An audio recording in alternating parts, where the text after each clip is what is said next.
Mag-ingat at umiwas sa maling tao. Hanapin, pahalagahan ang tamang tao. Sapagkat mahirap at masakit magtiwala at magmahal ng maling tao.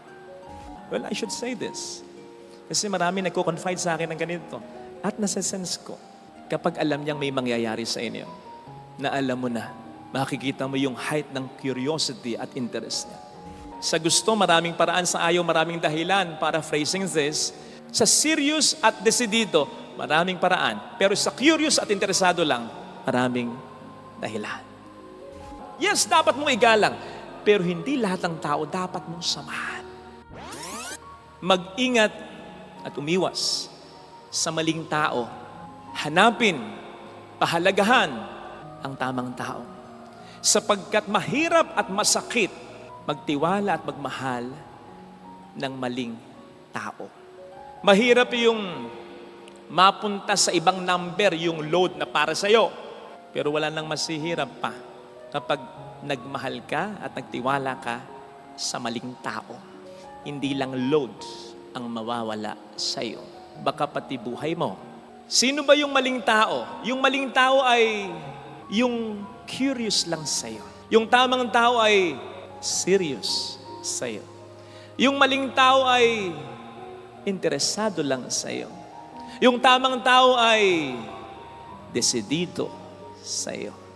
Kaya lang sa una, mahirap makita ang pagkakaiba. Sapagkat yung tamang tao at maling tao, yung serious at desidido, pati na yung curious lang at interesado lang, pareho nagsisimula yan sa mabuting pagtitinginan. Hi, hello, how are you?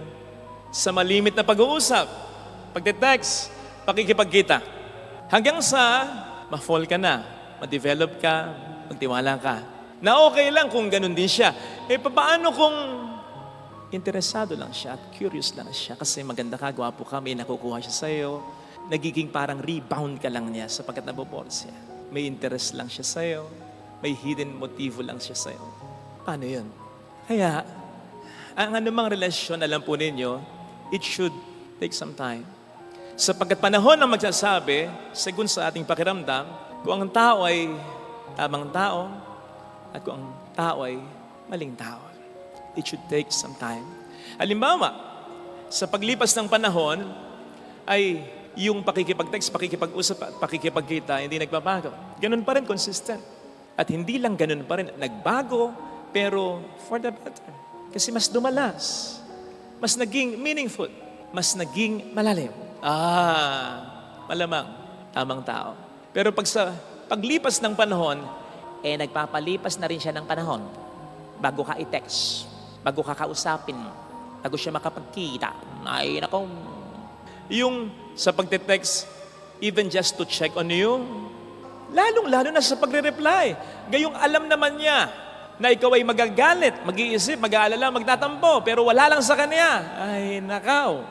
Maling tao. Sa pakikipagkita, kung kailan niya lang maisipan, siya magsaset, ikaw ang mag-a-adjust sa kanya. Weekdays pa. Bakit? Anong masama sa weekdays, Father? Kasi naman kayo, who work from Monday to Friday, ano mahalaga sa inyo? Friday nights. Gimmick na yan. O kaya pahinga na yan, relax na yan. Saturday, Sunday, rest days nyo yan eh. So mahalaga po para sa inyo yan. Kaya, kung ang isang tao, nilalagay ka at pinaprioritize ka sa schedule niya, simula Friday nights or Friday afternoon hanggang Sunday, mahalaga ka. Kasi yun ay para na sa kanya, pero ibinibigay pa niya, kasi nga mahalaga ka. Kaya lang, kung sa pakikipagkita niya ay alanganing oras pa, mabilisan pa. Hindi nga breakfast hindi nga lunch, brunch pa. Pinagsama pa. Ay, malamang sa maling tao. Hindi siya serious at desidido. Curious lang siya at interesado. Maganda yung curious at interesado kung consistent. Kasi, pwedeng mag-grow yun sa pagiging sincere, pagiging decided. Kasi nga, pareho lang nagsisimula yan hindi Curious na nga lang, interesado na nga lang, paminsan-minsan pa. Paminsan-minsan pa, kung kailan lang pabor sa kanya. Pansinin mo yan, yung pagiging curious at interesado niya. Kapag gusto niya yung pupuntahan ninyo, mas tumitingkad ang curiosity at interest niya. Kung gusto niya yung restaurant kung saan kayo kakain, alam niyang masarap, ikaw pa maglilibra. Curious siya, interesado siya. Well, I should say this. Kasi marami nagko-confide sa akin ng ganito. At nasa-sense ko, kapag alam niyang may mangyayari sa inyo, na alam mo na, makikita mo yung height ng curiosity at interest niya. Pero kapag hindi ganon, kapag walang mangyayari sa inyo, kapag ang pupuntahan ninyo ay pabor lang sa'yo, mag-shopping ka lang eh. And tagal mo kaya mag-shopping. Pupunta ka lang sa reunion ng inyong pamilya, magsisimba ka lang. Ang bigat-bigat na ng kanyang mga paa at ang loob niya, kaya konting hassle, naiinis na siya. Kapatid, ingat ka. Kasi ang tao, lalong-lalo na ang lalaki, gagawin niya pag gusto niya. Gusto namin mamahinga, mamamahinga kami, wala kaming pakalam sa inyo. Gusto namin kumain, kakain kami. Gusto namin magpunta sa isang lugar, mag-e-effort talaga kami. Lalong-lalo na, sabi ng psychology, ang lalaki. Ngayon, kapag nagmamahal ang lalaki, yung totoong pagmamahal ng lalaki ay kahit ayaw niya, gugustuhin niya. Kasi nagmamahal siya eh. Ilan na yung kilala kong lalaki na dati sa una nilang naging partner o babae, may mga bagay silang hindi ginagawa dati na ginagawa na nila ngayon. All of a sudden, nagsisimba na sila kasama nung girl nila. All of a sudden, nagiging sweet na sila. All of a sudden, wala na yung bisyo nila. Yung pagmamahal dun sa babae ang nakapagbabago. So, kapag gusto ng tao, talagang gagawin niya. At kaya kapag ginagawa niya, ginugusto niya for you, mahal ka niyang talaga. So kung hindi siya ganyan para sa'yo, sabi nga natin, sa gusto maraming paraan, sa ayaw maraming dahilan. Paraphrasing this, sa serious at desidido, maraming paraan. Pero sa curious at interesado lang, maraming dahilan.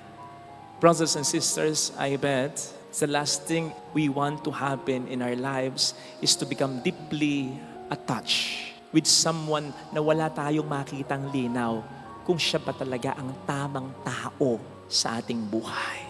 Kung ang relasyon ba na ito ay tatagal. Because sometimes, alam po ninyo, men, even women, can be very cunning, pretending that he or she is serious. He or she is decided with you and for you. Pero not because he or she loves you, but because he or she just wants to keep you. Kasi nakikinabang siya sa iyo. So, in truth, hindi talaga siya serious, curious lang. Hindi talaga siya decided, interested lang. Beware of these people. Nasabi ko ito kasi yun ang nakita ko kay Kristo. Ang sabi sa Ebanghelyo, si Herodes, gusto niyang makita si Kristo. But not because he was serious. Because he was just curious. Gusto niyang makita si Kristo, but not because desidido siya. It was because interesado lang siya. Kaya si Herodes, para kay Kristo, para sa kanya, ay hindi tamang tao na dapat niyang i-prioritize na makita. Pansinin po ninyo, itong si Herodes na ito, anak na lang ito ng Herodes na nagtangka sa buhay ni Kristo, na naging interesado at curious din kay Kristo nung nasa sinapupunan pa lang siya ng kanyang ina. Natatandaan niyo yun? Ang sabi ni Herodes, o ni Herod, sa mga Magi, hanapin niyong mabuti ang sanggol. At pag nakita niyo, balitaan niyo ako upang ako may makasamba sa kanya. Di ba? Itong si Herodes dito, anak nung Herodes na yon. Nakita niyo na? Like father, like son. Curious at interesado lang. Kaya nakita po ninyo ang attitude ni Kristo. Jesus is for all. Jesus loves all. Pero may mga tao na dapat pakisamahan mo. Kahit si Kristo bilang Diyos na totoong nagkatawang tao, pinakita sa atin, yes, dapat mong igalang. Pero hindi lahat ng tao dapat mong samahan. Kasi alam niya, pag nakipagkita siya sa isang maling tao, lalong-lalo na sa taong ito, kay Herodes, lilimitan lang nito ang buhay niya sa mundong ito. Sasayangin lang ng taong ito, ang oras niya, ang panahon niya. At pupwedeng ito ay ikasira, ikamatay pa niya. Totoo nga.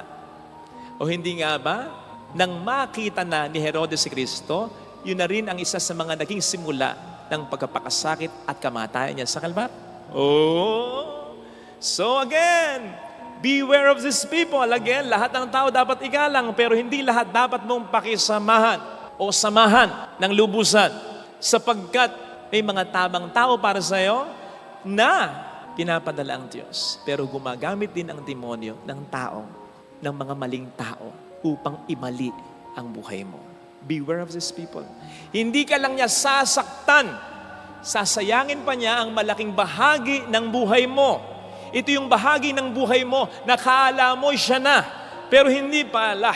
Paasa. At ito rin yung bahagi ng buhay mo matapos kang saktan o i-give up na. Bakit? Kasi malulungkot ka. Mawawalan ka na ng tiwala sa pag-ibig katulad ni Bea Alonso. Di ba? For quite some time, hindi na raw siya naniniwala sa marriage until nag-propose Dominic. Dominic, dapat tamang tao na, ha? Kasi sasayangin ito ang buhay ng isang tao, eh. Sa tao kasi na minamahal mo at pinagkakatiwalaan mo, who, by the way, ay hindi lang partner, ha? Ang tamang tao ay kaibigan din. Ang tamang tao ay laging kasama. Kasi kapag ang tao ay tama para sa'yo, anong gagawin mo? Mag-invest ka na ng lahat-lahat sa kanya. Time, energy, even material things. Di ba? So kung yan ay maling tao pala, edi sayang lang. Nasayang lang. Okay lang na tayo maghirap, masaktan, sapagkat gano'n naman talaga ang buhay. May mga suffering talaga. Pero with the right person, with the right people, para masulit ang ating mga iyak, ang ating mga pagod, at ang ating mga sakripisyo. Kaya, hanapin at pahalagahan ang tamang tao. Paano mo hanapin? Maging tamang tao ka rin. Hindi ka makakakita ng tamang tao sa buhay mo kung magiging maling tao ka. Napakarami mong bisyo. O sige, ay nakaw. Ang darating na tao sa buhay mo, mga may bisyo. Wala kang paggalang sa magulang mo, makakapag-asawa ka nang wala rin paggalang sa magulang niya. Wala kang pagpapahalaga sa pamilya, magkakaroon ka ng kaibigan na wala rin pagpapahalaga sa pamilya. Chismoso ka, chismosa rin ang makakasama mo. Maging tamang tao para madaling makita ang tamang tao. Ngayon, pag nakita mo na yung tamang tao, pahalagahan mo, alagaan mo. Diferensya sa atin, minsan, kasama mo na yung tamang tao, kanino ka nag-spend ng more time? Sa mga maling tao, barkada. Pinagpapalit mo yung asawa mo sa barkada mo. Gaano man kabuti yan? Asawa mo mas mabuti kaysa diyan. Magulang mo mas mabuti kaysa diyan. Kapatid mo mas dapat mong priority kaysa diyan. Pahalagaan mo. Okay? Pero ito yung pangatlo. Maging seryoso tayo, pahalagahan natin, at maging desidido tayo lagi kay Kristo. Sapagkat more than anything or anyone else, more than any relationship in this world, ito ang pinakamaasahan nating relasyon na hindi magbabago. Si Kristo. Kaya nga, nakita po niyo San Lorenzo, yung sabi niya, kahit 1,000 buhay ko, ibibigay ko kay Kristo. Bakit? Sapagkat yung 1,000 buhay na yan, walang kahit isang masasayang pag yan ay na kay Kristo. O di ba? Yung napangasawa mo, yun naman talaga yung tamang tao eh. Pero nagtago. O yung anak mo napakagalang dati niyan eh. Nung magkaasawa, nako, naging katulad ng manugang mo. O parang naging maling tao. Yung kapatid mo, dati ang bait-bait niyan eh. Bakit nung mabarkada parang, siya pa ba yung minahal ko? Siya pa ba yung nagmamahal sa akin na totoo? Siya yung tamang tao. Paano nangyayari? Ba't nagbago? Ganon ang tao. Nagbabago. Kasi kung pinahalagahan mo siya kasi siya ang tamang tao para sa'yo, unfortunately, hindi kanya pinahalagahan na impluensya ng mga maling tao. But it does not necessarily mean na nagkamali ka sa kanya. Siya ang nagkamali. Hindi kanya pinagahalagahan sa buhay niya. What I'm saying is, it happens. nangyayari yan. Kaya ang sabi kong pinakamahalaga, bukod sa magpakatamang tao ka, bukod sa hanapin mo yung tamang tao at pag nakita mo yung pahalagahan mo, pinakamahalaga, mas mag-establish tayo ng malalim na relasyon sa ating Panginoon. Sapagkat magbabago ang iba, kahit yung mga tamang tao pa sana, pwedeng magbago. Pero hindi si Kristo. Sige nga, kaunti lang yun ang umpisal kanina, pero lahat tayo dito makasalanan. Lahat tayo dito, madalas, hindi tayo nagiging seryoso at desidido kay Kristo. Madalas, curious lang tayo. Kung minsan interesado lang tayo, meron tayong makukuha eh. Meron tayong problema eh. Curious lang, pagalingin kaya niya ako? Sige, magsisimba ako. Ay, may kailangan ako, kaya magpapakabuting tao ko. Hindi tayo consistent na seryoso at desidido para sa Kanya. Pero siya, ang Diyos, consistent. Mula noon hanggang ngayon, sa susunod pang panahon, seryoso at desidido para sa atin. So ito yung relasyon, higit sa lahat. Kaya nga sabi niya, sino mang magmahal sa magulang, sa asawa, sa anak, nang higit sa akin, hindi karapat-dapat sa akin. Hindi dahil kailangan natin siyang unahin, dahil siya ay manibughuin, may kulang sa kanya, dapat i-priority. Hindi siya ganoon, hindi siya KSB. Inaalala niya ang kalagayan natin, ang kapakanan natin, sapagkat alam niya, napatunayan na niya mula una hanggang huli. Gaano mo man kamahal kung minsan, ang asawa mong anak mo, minsan sila'y nagbabago. Hindi man magbago, at tulad ng tatay mo, mawawala siya. Tulad ng nanay mo, mamamatay siya. Mawawala.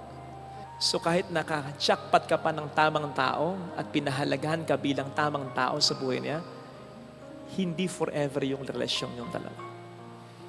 So, ang establish natin, ang relasyon sa Panginoon more than anything and anyone. Sapagkat siya higit kailanman ang hindi tayo pababay. Ito sana ang ating panghawakan. Sa mundong ito, na mahirap makakita ng tamang tao at makakita ka man ay hindi ka pa rin sigurado kung hindi siya magbabago. At kung hindi man siya magbago, ay alam mo na hindi forever ang relasyon ninyo. Ang mas establish natin at panghawakan natin ay ang relasyon natin kay Kristo. Ito ang hindi nagbabago. Ito ang hindi nawawala. Thank you for watching. Please like, share, and subscribe.